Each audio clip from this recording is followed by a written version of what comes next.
I'm Sarah Traynor. I'm a research scientist at Active Motif in the assay development department. And today I'm going to talk about TIP-ChIP, Tagmented, Indexed, and Pooled ChIP-Seq. It's a new assay at Active Motif that's offered for generating high-throughput multi-sample results for low sample input. I'm going to start with an introduction to ChIP-Seq. Since this assay is a ChIP-Seq alternative, I'll go over an overview of TIP-ChIP, talking about key steps and parameters of TIP-ChIP. Then I'm going to talk about how sample multiplexing is possible with TIP-ChIP and how we applied it to human neutrophils. And I'll end with a summary comparing TIP-ChIP to ChIP-Seq. So chromatin immunoprecipitation followed by sequencing, otherwise known as ChIP-Seq. It's the current gold standard for mapping protein-DNA interactions and histone modifications across the genome. It's an assay that combines chromatin immunoprecipitation with next-generation sequencing to identify these binding sites of DNA-associated proteins. So I'm going to go over the workflow of ChIP-Seq so that we get a better idea of how it works. It starts by preserving the protein-DNA complexes using cross-linking. This is typically done using a 1% formaldehyde mixture. The next step is to lyse the cell membranes, and this solubilizes the protein-DNA complexes. The next step is to fragment the chromatin, and this is done to break up the DNA into little pieces with the protein of interest still attached. This is done either physically using sonication, or it can be done enzymatically using an enzymatic digest. The next step is then taking these little pieces of DNA and putting it into an immunoprecipitation where an antibody targets our protein of interest and it pulls out the piece of DNA that is associated with the protein of interest. The next step is a reverse cross-linking. And so this is to digest all the proteins that are associated with this piece of DNA. A library preparation step is then done on this piece of DNA so that it can be sequenced and we can see where in the genome this piece of DNA was. As with any assay, ChIP-Seq does come with limitations. And so what we did was developed a new assay to overcome some of these limitations. These limitations include large sample input requirements. So ChIP-Seq typically needs 1 to 10 million cells per sample. It has an increased sequencing cost, so ChIP-Seq comes with a deeper sequencing depth, which means increased costs, and it's just to sequence through some of that background. It is time-consuming and cumbersome, so it's a complex assay that takes multiple days to complete, and only one sample is processed per reaction. So working with each tube, you have one sample that goes through the entire assay, and what this means is that you can only process a limited number of samples per batch, and this introduces a batch effect. So TIP-ChIP overcomes many of these limitations by combining the samples into one reaction. This saves time and reagent costs, but it also means that we can work with fewer cells per sample. So rather than working with 1 to 10 million cells per sample, we can work with 300,000 to 1 million cells per sample. It also improves data quality because it reduces the sample-to-sample variation since all samples are processed in one reaction, and it eliminates batch effects because more samples can be processed at once. So Tagmented, Indexed, and Pooled ChIP, it's a high-throughput ChIP-Seq alternative. It's an assay for mapping histone modifications in multiple samples simultaneously, and like I said, it's designed to work with low cell input, so we're talking 300,000 to 1 million cells. It significantly reduces the hands-on time, which enables processing of many samples, but a key step to TIP-ChIP is the unbiased tagmentation followed by pooled immunoprecipitation. This is something I'll get into more on the next slide, the unbiased tagmentation, but before then, I'm going to go over the entire workflow so that you better understand how TIP-ChIP works. So it is a plate-based assay with each well of a 96-well plate being an individual sample. The samples are cross-linked within the plate, and it's using the same standard conditions that is used in ChIP-Seq. The first step of the assay is a chromatin opening step, and so this is done to loosen up the fixed chromatin and permeabilize the cells. And this is done so that the next step, which is TN5 tagmentation, can be done. TN5 tagmentation is a key step in TIP-ChIP. It is the tagmented part of Tagmented, Indexed, and Pooled ChIP-Seq.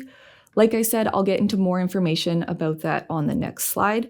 But what this step is doing is simultaneously fragmenting and inserting unique barcodes into each sample within the 96 well plate. And what that allows us to do is, after a brief sonication, all of the samples can be pooled into one ChIP reaction. So only one reaction is done, the antibody is added, the pull down is done to all samples simultaneously. Because this is a TN5-based assay, there's no library preparation step. It's just a simple PCR amplification, and then that can be sequenced and analysis can be done. Okay, like I said, chromatin is tagmented unbiasedly using TN5 transposase. TN5 transposase is most well known in PIXUL, where the TN5, it recognizes open chromatin regions.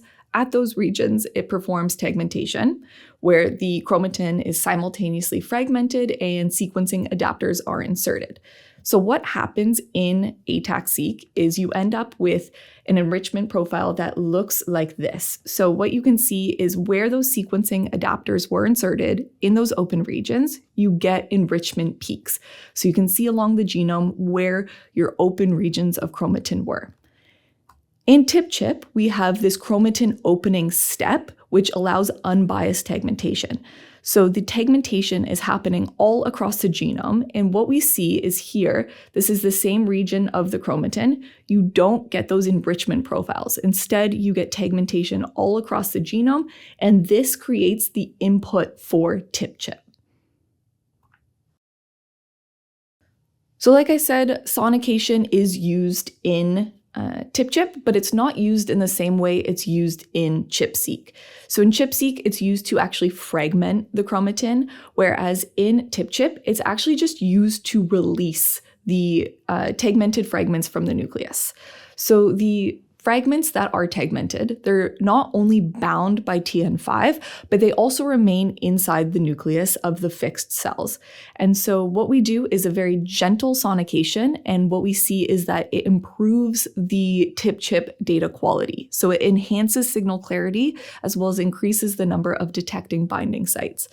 We have optimized the sonication to be performed either on a PIXUL or multi-sample sonicator, but we've also optimized it for probe sonication. This is because right now, TIP-ChIP has been launched as a service, but a kit will be coming soon, and we understand that not everyone who will be using the kit will have access to the PIXUL. So I'm going to show some data to show how sonication has improved the data quality. And so what I have here is I have enrichment profiles for H3K27 acetyl, and the top track in red is the profile that's generated without sonication. So what you can see is the peaks are not well defined, and we have about 27,000 of them. The purple tracks are tracks generated using PIXUL sonication. So you can see that even adding just 30 seconds of sonication all the way up to 30 minutes, the peaks are much more well defined, and we have about 10,000 more peaks that are detectable. And the same goes for probe sonication. So this is the track in gold, where we have the same number of peaks that we can detect using PIXUL sonication, and the peaks are much more well defined. Okay, now I'll show you how sample multiplexing is possible with TIP-ChIP. So what I have here is some enrichment tracks for H3K27 acetyl. The first track here in red is a multiplex TIP-ChIP. There are 12 samples within this TIP-ChIP, but this is what we call the pseudobulk analysis. So each individual sample has not been demultiplexed into its individual barcode. And so what you can see here is the enrichment profile is very similar to the gold track at the bottom, the ChIP-Seq encode. Then what we have in purple is these 12 samples demultiplexed, deconvoluted up into their individual samples.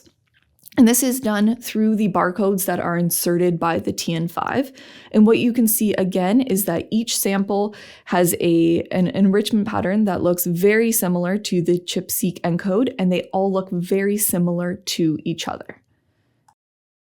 I also have this for H3K4 trimethyl. And so again, what we have is the top red track is the pseudo bulk analysis. It's all 12 samples that haven't been demultiplexed, and then followed by the all 12 individual samples that were demultiplexed using the barcode inserted by TN5. And then we have the gold track, which is the ChIP-Seq encode track. Again, you can see the enrichment profiles are very similar between all samples and the ChIP-Seq encode track. Okay, now I want to show how we applied TIP-ChIP to human neutrophils treated with PMA. And this was done in collaborations with scientists at Volition here in Carlsbad. So what they were studying was net formation in neutrophils, and specifically PMA-induced net formation. And what they found were changes in chromatin accessibility with PMA treatment, and they found these changes in chromatin accessibility using a TAC-Seq. So what we did is we wanted to apply TIP-ChIP to look at changes in H3K27 acetylation on the same neutrophils. So the neutrophils were isolated from blood, and then they were treated with PMA for 60 minutes or left untreated. The cells were then fixed at each time point, and TIP-ChIP was applied. So what we found was that at some of the genes that they identified to have changes in chromatin accessibility, we found changes in H3K27 acetylation. So you can see this at the RAB7A gene. You can see the purple tracks are the untreated cells, and then the gold tracks are the treated cells. So you can see there is a big difference between untreated and treated, and you can also see it at this ChIP gene as well, where there is a difference between the untreated and the treated samples. We've also included a housekeeping gene where you can see that there isn't a big difference between the treatment groups. So what we also found was that the treated and the untreated samples clustered out. So what you can see is this heat map analysis here, where sample 1, 2, and 3 all correlate very well together. These are the untreated samples. And then samples 4, 5, and 6 correlate very well together, but they do not correlate between the groups. So you can see samples 1, 2, and 3 do not correlate well with samples 4, 5, and 6. And finally, I want to end with a summary of TIP-ChIP, comparing it specifically to ChIP-Seq. So I'm going to highlight some advantages of TIP-ChIP over ChIP-Seq once again, just to end off this webinar. So the number of cell input per sample, it is lower relative to ChIP-Seq, so 300,000 cells to 1 million cells per sample, rather than 1 to 10 million cells per sample. The variability is also something that decreases with TIP-ChIP. So because we're doing all samples within with one pool, one reaction, it decreases the technical variability sample to sample. It also eliminates batch effects when working with many samples, whereas ChIP-Seq, due to the long and complex protocol, it leads to technical variation across samples and also a batch effect. The time to process many samples is much shorter with TIP-ChIP, so 96 samples could be processed within 1 to 2 weeks, whereas you're looking up to 2 months with ChIP-Seq. Again, this is due to the long and complex protocol for ChIP-Seq. And then library preparation. So like I said, this is a TN5-based assay. This means that there is no library preparation step. It's a PCR amplification with one primer set to amplify all of your samples. Whereas with ChIP-Seq, you're looking at an additional library preparation kit. And additionally, you need a different primer for each sample because that is where the indexing occurs. So ultimately, TIP-ChIP is a simplified ChIP-Seq alternative that allows you to analyze many samples all in one reaction. So with that, I'm just going to leave this QR code up. This will take you directly to the services TIP-ChIP page on our website where you can learn more about this assay, get more information, and thank you for listening.